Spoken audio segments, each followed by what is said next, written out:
시험이라는 제목으로 창세기 44장 1절부터 13절까지 함께 살펴보도록 하겠습니다. 말씀 교독하도록 하겠습니다.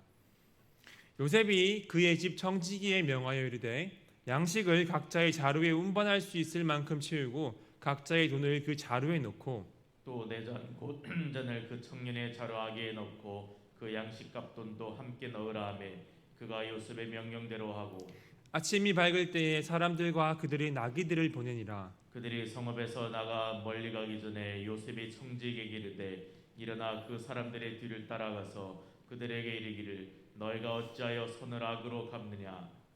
이것은 내 주인이 가지고 마시며 늘 점치는 데에 쓰는 것이 아니냐. 너희가 이같이 하니 악하도다 하라. 청지기가 그들에게 따라가서 그대로 말하니 그들이 그에게 대답하되 내 주여 어찌 이렇게 말씀하시나이까. 당신의 종들이 이런 일은 결단코 아니하나이다. 우리 자루에 있던 돈도 우리가 가나안 땅에서부터 당신에게로 가져왔거늘 우리가 어찌 당신의 주인의 집에서 은금을 도둑질하리이까. 당신의 종들 중 누구에게서 발견되든지 그는 죽을 것이요 우리는 내 주의 종들이 되리이다. 그가 이르되 그러면 너희의 말과 같이 하리라. 그것이 누구에서 있으니 발견되면 그는 내게 종이 될 것이요 죄가 없으리라. 그들이 각각 급히 자루를 땅에 내려놓고 자루를 각기 푸니 그가 나이 많은 자에게서부터 시작하여 나이 적은 자에게까지 조사하며 그 잔이 베냐민의 자루에서 발견된지라. 그들이 옷을 찢고 각기 짐을 나귀에 싣고 성으로 돌아가니라. 아멘. 오늘의 본문은 한마디로 말해서 요셉이 자신의 형제들을 시험하는 이야기입니다. 우리 오늘 본문 말씀을 통하여서 이 요셉이 형제들을 왜 시험했는지, 형제들은 이 시험에 어떻게 반응했는지를 살펴보면서 이 이야기 너머에 계시는 하나님의 뜻을 함께 살펴보았으면 좋겠습니다. 먼저 지난 말씀에서 요셉이 형제들에게 식사를 베풀어 잔치를 벌였습니다. 그리고 잔치가 끝나자 요셉은 집으로 돌아가려는 형들을 시험하고자 합니다. 그래서 청지기에게 명령하여서 양식을 각자의 자루에 운반할 수 있을 만큼 가득 채우게 하고 이번에도 형제들이 가지고 온 돈을 각자의 자루에 넣게 합니다. 그리고는 특별히 이 베냐민의 자루에는 양식값과 함께 자신의 은잔을 넣어두라라고 명령을 합니다. 형들을 시험하고자 하는 것이죠. 그런데 요셉이 갑자기 왜 형들을 시험하려고 할까요? 요셉은 형들이 자신에게 저지른 잘못에 대해 그리고 베냐민에 대해 어떤 마음을 가지고 있는지 알고 싶었을 것입니다. 형들이 얼마나 변화되었는지 알고자 하는 것이죠.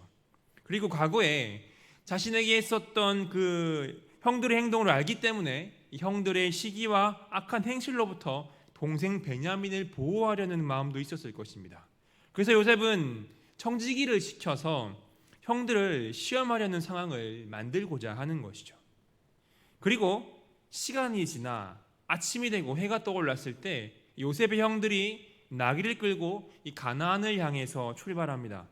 하지만 요셉은 형제들을 그냥 보내지 않습니다. 지난번에는 자루에 돈을 넣고도 그냥 보냈다면 이번에는 형제들이 그 성읍에서 멀리 가기 전에 요셉이 청지기에게 명령하여 형제들을 추격하게 합니다. 그리고는 형제들을 붙잡고 할 말을 알려줍니다. 그 첫 번째는 너희가 어찌하여 손을 악으로 갚느냐 하는 것입니다. 은혜를 베풀었는데 은혜를 악으로 갚는 배은망덕한 사람이라는 것이죠. 그리고 두 번째는 이 은자는 내 주인이 가지고 마시며 늘 점치는 데에 쓰는 것인데 이것을 어떻게 훔쳐갈 수 있냐며 형제들에게 호통을 칠 것을 명령합니다. 그러자 이 청지기가 요셉의 형들을 따라잡고 요셉이 시킨 대로 말하며 그들에게 호통을 칩니다. 분명히 전날에 만찬을 나누며 화기애애했던 분위기였습니다. 그래서 형제들은 양식을 가득 싣고 애굽에 남아있던 시몬과 야곱이 생명처럼 아끼는 베냐민을 데리고 기쁜 마음으로 길을 떠났을 것입니다.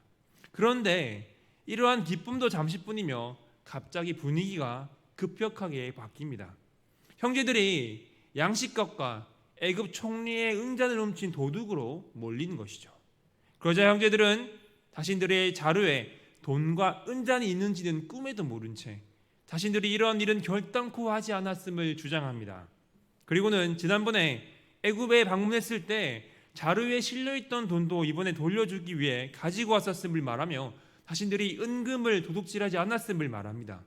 자신들이 결단코 그런 일을 행한 적이 없었기 때문에 결백을 주장을 하는 것이죠. 그리고 자신들 중에 누구에서든지 은잔이 발견되면 그 사람은 죽을 것이고 나머지 형제들은 애굽의 종이 되겠다라고 말합니다.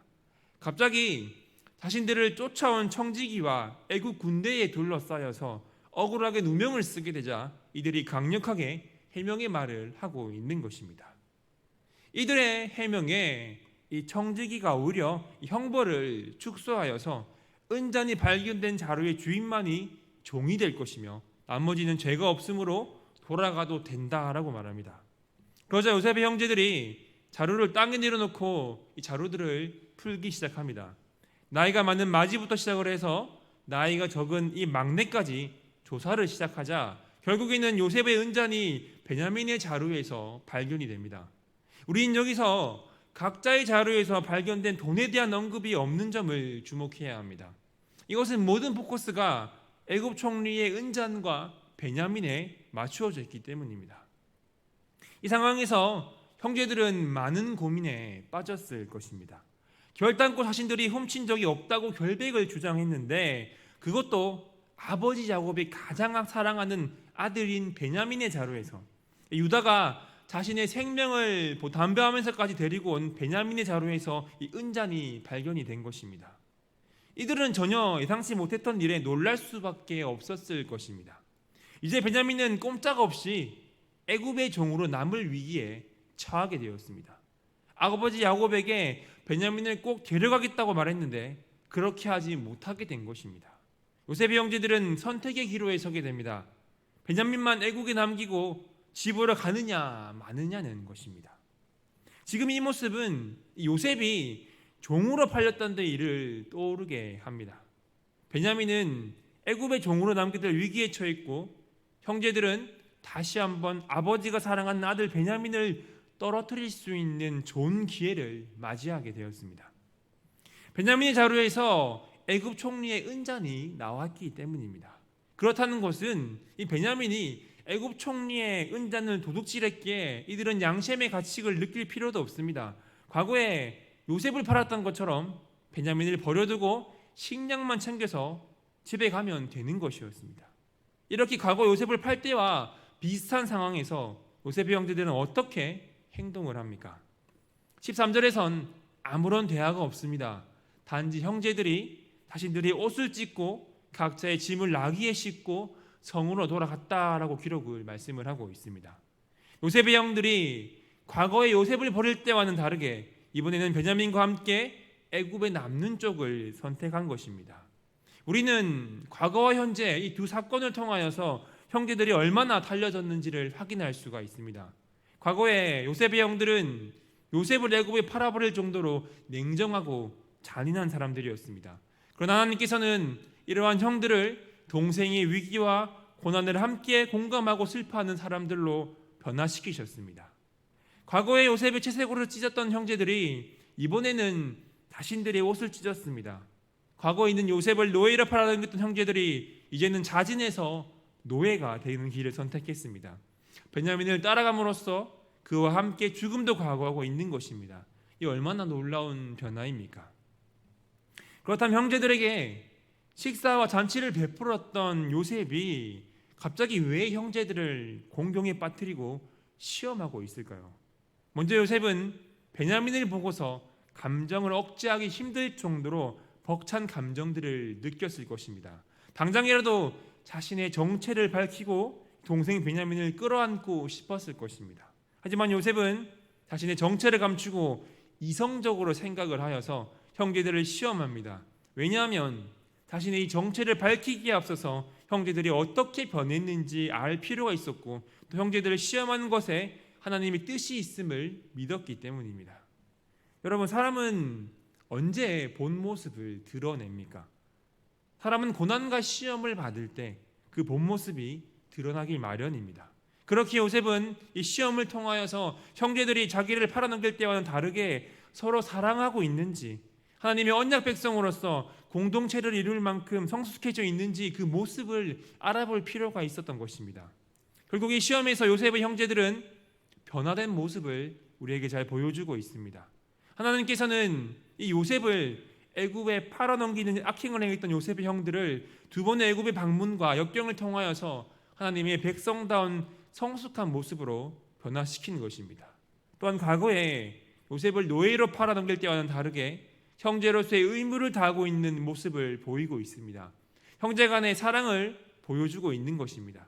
형제들을 시험하는 요셉 또한 형제들의 이러한 변화된 모습을 기대하였을 것입니다. 여러분, 이처럼 요셉이 형제들을 시험한 것은 형들에게 복수하기 위한, 고난에 빠뜨리기 위한 시험이 아니었습니다. 형들이 어떻게 변했는지 알고자 하는 하나님의 뜻에 따른 시험이었으며 형제들에게 은혜를 베풀기 위한 시험이었습니다. 이와 마찬가지로 요셉이 형제들을 시험했듯이 하나님께서도 우리를 시험하실 때가 있을 것입니다. 전능하신 하나님께서는 우리를 시험하지 않으셔도 우리의 본 모습을 알고 계시지만 때로는 고난과의 시험을 통해서 우리의 신앙을 시험하고자 하십니다. 그렇게 여러분, 우리에게 임하는 시험을 무조건 나쁘게만 여기지 마시길 바랍니다. 고난과 시험은 우리에게 고통을 주기도 하지만 우리의 믿음을 성숙시키며 우리가 믿음 안에서 살아가는지 점검하는 역할을 한다는 사실을 기억하시기를 바랍니다. 무엇보다도 하나님께서는 우리에게 감당할 만한 시험을 주신다는 사실을 믿으시기를 바랍니다. 그렇게 우리의 인생이 하나님의 손 안에 있기에 마주하게 되는 그 시험을 두려워하지 마시길 바랍니다. 그러므로 그 시험을 당할 때 그것을 고통스러운 것으로만 여기는 것이 아니라 우리의 믿음의 성장의 기회로 삼고 인내하며 극복해 나가는 여러분들이 되시길 바랍니다. 하나님과 나 자신에게 신앙을 증명해 보이는 그러한 시간이 되시기를 바랍니다. 우리가 이렇게 하나님께서 주시는 시험을 잘 통과해 나갈 때 우리는 하나님께서 주시는 그 큰 은혜와 축복을 누리게 될 것입니다. 말씀을 정리하겠습니다. 오늘의 본문은 요셉이 은잔으로 형제들을 시험하는 장면입니다. 요셉이 자신을 애굽의 노예로 팔아넘겼던 형들의 진정으로 변화가 되었는지를 알기 위하여 그들의 형제 간의 사랑을 시험하였던 것입니다. 마찬가지로 요셉이 형제들을 시험하던 목적은 오늘날 하나님께서 우리를 시험하시는 목적과도 같습니다. 요셉이 형제들을 시험한 것이 형제들에게 복수하고 고통을 주고자 하는 것이 아니라 형제 간의 사랑과 신앙의 성장을 알아보고 은혜를 베풀기 위함이었듯이 하나님께서 우리를 시험하시는 것 또한 우리에게 고통을 주고 공경에 빠뜨리고자 하는 것이 아니라 우리의 믿음과 신앙의 성장을 시험함으로 그것을 통하여서 우리를 유익하게 하시려는 것입니다. 그렇다고 해서 이 모든 시험이 다 같은 것은 아닙니다. 하나님께서 우리에게 주시는 시험은 사단이 주는 시험과는 그 성격이 전혀 다릅니다. 사단이 주는 이 시험은 우리를 넘어뜨리고 멸망케 하기 위한 것이지만 하나님께서 우리에게 주시는 시험은 전적으로 우리를 유익하게 하려는 시험입니다. 여러분, 아브라함을 한번 보십시오.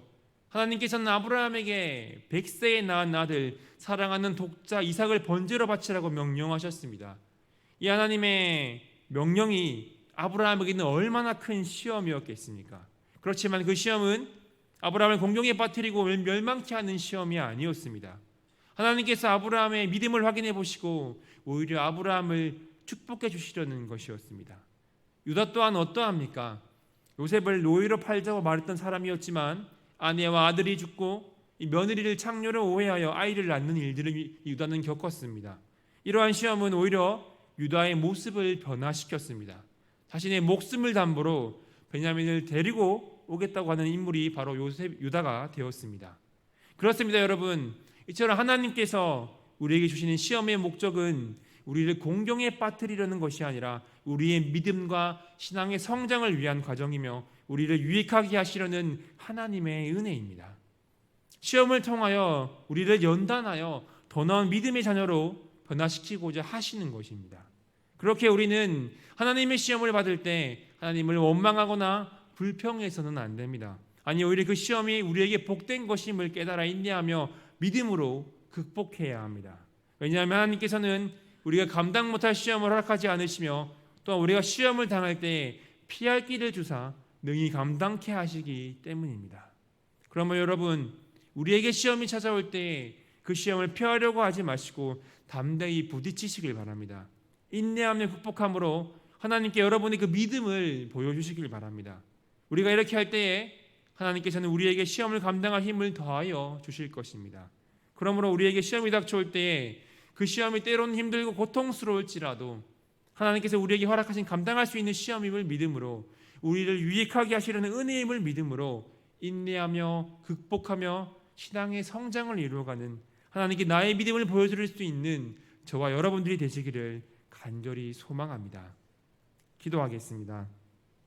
하나님, 오늘 이 말씀의 요셉의 시험을 통하여 하나님께서 우리에게 주시는 시험은 우리의 믿음과 신앙의 성장을 위한 과정임을 믿습니다.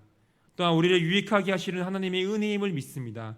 그렇게 우리가 마주하게 되는 하나님의 시험 앞에서 우리가 원망하거나 불평하지 않게 하시고 오히려 그 시험이 복된 것임을 깨달아 인내하며 믿음으로 극복하게 하여 주시옵소서. 하나님께서는 우리가 감당 못할 시험을 허락하지 않으시며 우리가 시험을 당할 때에 피할 길을 주사 그 시험을 능히 감당케 하심을 믿습니다. 그러므로 우리에게 시험이 찾아올 때에 담대히 부딪히게 하시고 우리의 믿음을 보여줄 수 있는 시간이 되게 하여 주시옵소서. 인내하며 극복함으로 신앙의 성장을 이루어나가는 은혜의 시간이 되게 하여 주시옵소서. 예수 그리스도의 이름으로 기도드리옵나이다. 아멘. 우리 시간